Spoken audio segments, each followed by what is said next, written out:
Hello guys, welcome to Samosa talkies. LGBTQ ఇది వరల్డ్లోనే one of the biggest community. కొన్ని కంట్రీస్లో ఈ కమ్యూనిటీ వాళ్ళకి చాలా రెస్పెక్ట్ దొరుకుతుంది. కానీ ఇండియాతో సహా మరికొన్ని కంట్రీస్లో ఈ కమ్యూనిటీ వాళ్ళని చాలా హీనంగా చూస్తారు.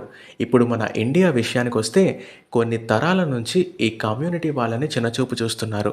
ఎంతలా అంటే మనం ఒకవేళ ఎల్జీబీటీక్యూ కమ్యూనిటీ గురించి మాట్లాడినా సరే మనం ఆ కమ్యూనిటీ వాళ్ళవేమోనని ట్యాగ్ వేసేంతలా జనాలు బిహేవ్ చేస్తారు. ఈ కమ్యూనిటీలో మనకి ఎక్కువగా కనిపించేది ట్రాన్స్జెండర్స్. వీళ్ళని చాలామంది కనీసం మనుషుల్లా కూడా చూడరు. వాళ్ళు బ్రతకడానికి ఉద్యోగం చేయాలన్నా సరే వాళ్ళకి ఉద్యోగాలు ఇవ్వరు. ఉండడానికి ఇల్లు రెంట్‌కి కూడా ఇవ్వరు. చివరికి వాళ్ళు రోడ్ల మీద తిరిగి బెగ్ చేసి సంపాదించాలన్నా సరే దాన్ని కూడా అలౌ చేయరు.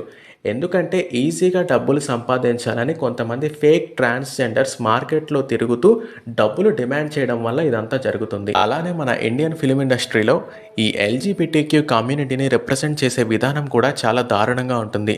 మధ్య మధ్యలో కామెడీని జనరేట్ చేయడం కోసం ఎల్జీబీటీక్యూ కమ్యూనిటీ ట్యాగ్ యూస్ చేస్తారు. అదంతా కొంతవరకు ఓకే, కానీ వాళ్ళ మీద ఉన్న సోషల్ డిస్క్రిమినేషన్ మీద కూడా కామెడీ చేస్తున్నా సరే ఎవరూ పెద్దగా అఫెండ్ చేయకపోవడంతో ఆ ట్రెండ్ అలానే కంటిన్యూ అయ్యింది. ఆ తర్వాత బాలీవుడ్లో ఎర్లీ 20s నుండి ఎల్జీబీటీక్యూ కమ్యూనిటీని బాగా ప్రజెంట్ చేస్తూ సినిమాలు తీయడం మొదలుపెట్టారు. అలీగర్, బధాయితో, మై సన్ ఈజ్ గే ఇంకా కొన్ని సినిమాలు ఎల్జీబీటీక్యూ కమ్యూనిటీని నార్మలైజ్ చేస్తూ తీసినవి. ఈ సినిమాలకి మంచి రెస్పాన్స్ కూడా వచ్చింది. అలా కొంతవరకు ఈ స్టీరియోటైప్స్ని ఇరేజ్ చేశారని చెప్పచ్చు. ఎందుకంటే కరణ్ జోహార్ లాంటి వ్యక్తులు కూడా తమ ఐడెంటిటీని ధైర్యంగా బయటపెడుతున్నారు. ఇలా కొంతవరకు నార్మలైజ్ చేశారని చెప్పచ్చు. ఇంకా మన సౌత్ సైడ్ ఆఫ్ ఇండియా సినిమాల విషయానికి వస్తే తమిళనాడు ఇంకా Kerala LGBTQ friendly states. LGBTQ community కోసం అక్కడ చాలా వెల్ఫేర్ స్కీమ్స్ కూడా పెట్టారు. కాబట్టి అక్కడ సినిమాల్లో ఆ కమ్యూనిటీని రిప్రజెంట్ చేసే విధానం కూడా కొంచెం డీసెంట్గా, కొంచెం సెన్సిబుల్గా ఉంటుంది. Example Kanchana movie.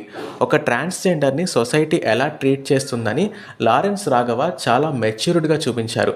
అది చాలా వరకు అప్రిషియేట్ చేయాల్సిన విషయం. అలా మన తెలుగు ఇండస్ట్రీ విషయానికి వస్తే కొన్ని సినిమాల్లో ఎల్జీబీటీక్యూ కమ్యూనిటీ గురించి స్టీరియోటిపికల్ కామెడీ చేసేవారు.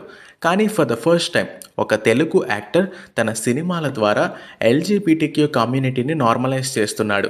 అతనే శ్రీ విష్ణు. శ్రీ విష్ణు తన last 2 films Om Bheem Bush and swag movies LGBTQ కమ్యూనిటీని బేస్ చేసుకుని మెసేజ్ ఇచ్చిన ఫిలిమ్స్. శ్రీ విష్ణు తన లాస్ట్ 2 ఫిలిమ్స్తో తెలుగు ఇండస్ట్రీలో ఉండే ఈ స్టీరియోటైప్స్ని ఒక్కసారిగా బద్దలు కొట్టాడని చెప్పచ్చు. Shri Vishnu, we appreciate you for the change what you started. At least మన జనరేషన్ నుండి అయినా సరే ఎల్జీబీటీక్యూని నార్మలైజ్ చేస్తే maybe we can get to see the better nation with better society. ఈ వీడియోపై మీ ఒపీనియన్ని కింద కామెంట్స్లో చెప్పండి. అలానే వీడియోని లైక్ చేయండి, షేర్ చేయండి, సమోసా టాకీస్ ఛానల్ని సబ్స్క్రైబ్ చేసుకోండి. పక్కనే ఉన్న బెల్ ఐకాన్ని యాక్టివేట్ చేసుకుని మీ ఫ్రెండ్స్ అండ్ ఫ్యామిలీకి షేర్ చేయండి.